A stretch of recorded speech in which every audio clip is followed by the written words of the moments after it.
तो hello guys, कैसे आप लोग। मेरे पास ये फ़ोन आया है, रेडमी का नोट 10 प्रो है, आई थिंक खुला हुआ फ़ोन है। तो इसके अंदर प्रॉब्लम क्या बताइए शॉप वाले ने कि इस फ़ोन को ऑन करते ही इसके अंदर UI सिस्टम कांट रिस्पॉन्डिंग वाला एरर आ रहा है इसके अंदर। वैसे तो ये प्रॉब्लम आती है हमारी जो CPU से ही आती है।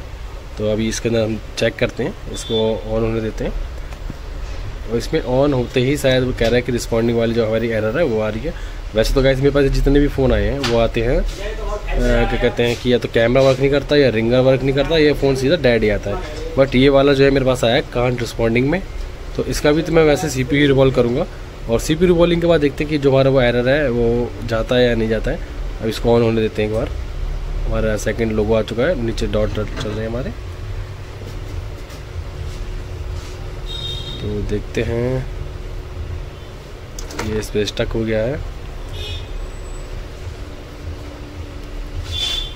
अब 1 मिनट से ज़्यादा हो चुके हैं वैसे तो कोई इसके अंदर, हाँ देखिए गाइस ये आ गया। सीधे फ़ोन ऑन होते ही डायरेक्ट हमारा ये वाला आता है, जबकि हमारा होम स्क्रीन आनी चाहिए थी। तो ये ओके करते हैं, तो ये ओके भी नहीं हो रहा है, इसका टच भी वर्क नहीं कर रही है शायद।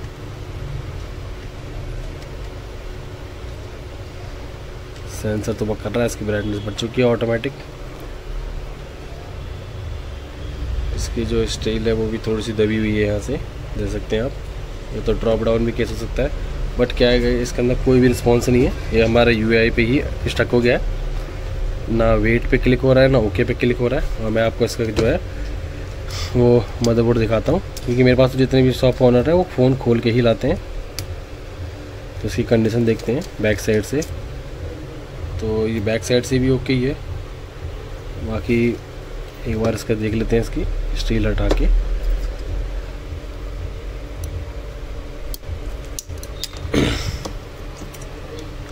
तो ठीक है गाइस, इसके जो है CPU पे या किसी भी तरह का कोई वर्क नहीं हुआ है। फ़ोन एकदम फ्रेश है, मदरबोर्ड हमारा ना मैंने लिखा हुआ है इसके ऊपर विकास। तो मैं करता हूँ इसका CPU रिवॉल्विंग के बाद देखते हैं ये जो हमारी प्रॉब्लम है UI सिस्टम वाली वो सॉल्व होती है या नहीं होती है। तो गाइस देख सकते हो आप, जो ये CPU है वो फर्स्ट टाइम बनेगा इसका। अब ये मुझे सील्ड है उसकी जो कट कर रहा हूँ, और इतनी ही कट करनी है जितने में आपका CPU इजीली रिमूव हो जाए। तो इस तरीके से आपको सील्ड कट कर लेनी है प्यार से। और फिर उसके बाद जब मैं इसको रिमूव करूँगा उसके लिए अपनी SMD यूज़ करूँगा मैं 861 DW। और इस पर मैं हल्का सा फ्लक्स डालूँगा, क्योंकि ये नॉर्मल पेस्ट हीट होता है, इसका जो पेस्ट है वो हल्का होता है MI वगैरह वालों का। तो ये इजीली CPU जो है हमारा वो रिमूव हो जाता है। बट फिर भी आपको ध्यान देना है कि जस्ट इसके साइड में हमारी जो है EMC है और CPU के जस्ट ऊपर होती है एक पावर IC। तो मैं इसको यहाँ से क्या है जो भी अपनी बॉल है उनको रिमूव कर लूँगा, और साथ में ही एक ग्लू भी कट कर लूँगा आयरन से ही। और इसमें कोई SMD की ज़रूरत नहीं है ज़्यादा ग्लू को हटाने के लिए। तो ये जो है मेरे जो पैड है वो डाउनग्रेड हो चुके हैं। अब आप CPU देख सकते हो गाइस। आपको अगर CPU रिटर्न आता है तो क्यों रिटर्न आता है वो मैं आपको बताऊँगा। आप देख सकते हो कितनी ज़्यादा ब्लैक बॉल्स है। इसको वायर वाले ब्रश से स्क्रैच कर लेना है हल्के हाथों से, जब तक ये सिल्वर ना हो जाए। देख सकते हैं आप कितना CPU जो है क्लीन हो चुका है, एक भी बॉल जो है ड्राई नहीं है या ब्लैक नहीं है। और अच्छे से इसको करना है आपको डाउनग्रेड, यानी 183 की PPD जो है उससे आपको एक एक बॉल को जो है वो डाउनग्रेड कर लेना है। नहीं तो फिर क्या होता है आपका जो CPU है वो महीने 2 महीने 3 महीने में आ जाता है रिटर्न। तो इससे रिटर्न ना आने के चांसेस जो है वो कम हो जाते हैं अगर आप इस तरीके से बॉल को अच्छे से एकदम एक एक बॉल को कर लोगे। बट जो आयरन है उसको आपको ज़्यादा हीट नहीं रखनी है। आयरन जो है वो मेरा सोन का T26D है और हीट जो है वो है इस पर 300 की। देख सकते हो गाइस कितना क्लीन हो चुका है CPU एकदम, एक एक बॉल जो है वो चमक रही है एकदम सिल्वर। और CPU जो है अब रिवॉल्व करूँगा तो रिवॉल्विंग के लिए गाइस मैकेनिक की PPD यूज़ करता हूँ मैं, और जो SMD करता हूँ इसके अंदर 857 DW प्लस। और स्पीड रहती है मेरी 280 की, एयर रहती है 0। तो देख सकते हो गाइस CPU कितना एकदम बढ़िया परफेक्टली बन चुका है। अब करेंगे इसको इंस्टॉल। और इंस्टॉलिंग के लिए गाइस जो मेरी वो हीट रहेगी 861 DW पे, वो रहेगी 340 की, और एयर रहेगी वो भी 40 की।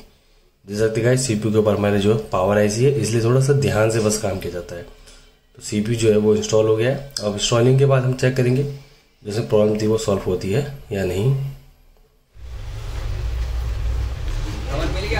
तो हमारा जो CPU है वो इंस्टॉल हो गया है। तो अब इसको करते हैं अपने मदरबोर्ड पे सेट, और सेट करने के बाद देखते हैं कि जो इसके अंदर प्रॉब्लम थी UI सिस्टम कांट रिस्पॉन्डिंग की, क्या वो प्रॉब्लम सेम रहती है।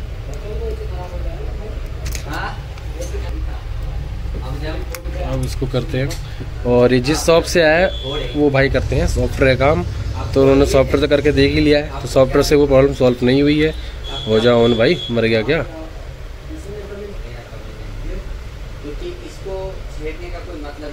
ऑन हो गया, बच गया है फ़ोन हमारा, CPU हो गया है इंस्टॉल। अब देखते हैं क्या ये UI सिस्टम पे आता है, ये हमारा रेडमी से आगे बढ़ता है। देखते हैं, अभी तो एंड्रॉइड के फर्स्ट लोगों पे है।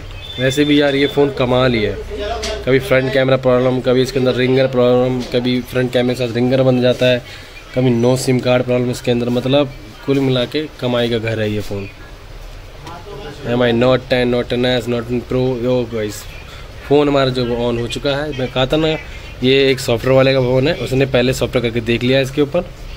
देखते हैं आगे जाता है कि नहीं जाता है। जो UI सिस्टम हमारा ऑन करते ही आ रहा था वो अभी नहीं आ रहा है इसके अंदर। फ़ोन जो हमारा वो प्रॉपर ऑन हो चुका है, और आपके सामने ये फ़ोन ये। तो मैं जल्दी से इसको सेटअप कर लेता हूँ और फिर आपको दिखाता हूँ। वैसे तो कैसा फ़ोन ही वही हमारे, इस पर विकास नाम लिखा हुआ है, और बाकी आपको टेप वगैरह तो देखी दी होगी। तो इस पर टाइम लगेगा। चैनल है क्या भैया यूट्यूब पे? कर लो सब्सक्राइब। तो गाइस हो रहा है फ़ोन जो हमारा वो ऑन हो चुका है, देख सकते हैं आप। देखते हैं इस पर FRP वगैरह तो नहीं लगी होगी, तो उससे हमें कोई मतलब नहीं है। हमारा काम था इसको आगे करने का, I mean इस पर काम करने का। जो UI सिस्टम वगैरह आ रहा था, हमें वो प्रॉब्लम्स की सॉल्व करनी थी, प्रॉब्लम सॉल्व हो चुकी है। तो कमेंट जरूर करना कि वीडियो कैसी लगी। बाकी ये तो एक कमाई का घर है ये फ़ोन। तो गाइस मिलते हैं फिर नेक्स्ट वीडियो में, जब तक के लिए बाय बाय। तो फ़ोन हमारा कम्प्लीटली ऑन हो चुका है, देख सकते हैं आप। तो वीडियो कैसी लगी गाइस ज़रूर बताना। मिलते हैं फिर नेक्स्ट वीडियो में, जब तक के लिए बाय बाय।